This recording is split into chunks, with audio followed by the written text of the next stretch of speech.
సంక్రాంతి వచ్చిందంటే చాలు ఇంటి ముందు రకరకాల ముగ్గులతో రంగురంగుల రంగవల్లులతో నింపేసి వాటిని అందంగా గొబ్బెమ్మలతో అలంకరిస్తారు ఆడవాళ్లు. అయితే మీకు విషయం తెలుసా, ఇంటి ముందు ముగ్గు వేయడం ఆడవారి ఆరోగ్యానికి చాలా మేలు చేస్తుంది. ముందుగా వాకిట్లో ఆవు పేడను కలిపి కల్లాపి జల్లుతారు.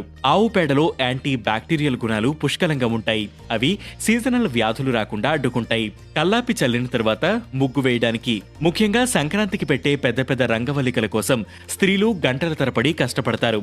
ఒక ఆకారాన్ని తీసుకురావాలి. కొంగును ముంగురులను సరిచేసుకుంటూ ముగ్గు మీద ఏకాగ్రతను సంధించాలి.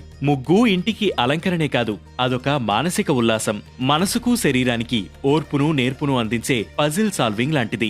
చుక్కలన్నీ వరుస క్రమంలో కలుపుతూ అందమైన ముగ్గుగా మలచడం అనేది మెదడుకు పదును పెడుతుంది. ఇక ముగ్గు వేయడానికి పడే కష్టం శరీరానికి మంచి వ్యాయామాన్ని ఇస్తుంది.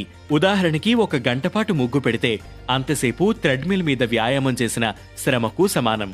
ముగ్గు వేసేందుకు కూర్చోవడం, వంగడం, పైకి లేవడం, చేతులు కాళ్లను చుక్కలకు గీతలకు అనుగుణంగా అటూ ఇటూ తిప్పడం, ఇలా లెక్క పెట్టుకోలేనన్ని సార్లు కదలాల్సి వస్తుంది. దీనివల్ల స్త్రీలలో జీర్ణక్రియ మెరుగుపడమే కాక జననేంద్రియాలకు మేలు జరుగుతుంది. వాకిట్లో ముత్యాల ముగ్గులు వేసి ఇంటికి కళ తెచ్చే మగువలందరికీ సంక్రాంతి పండుగ శుభాకాంక్షలు.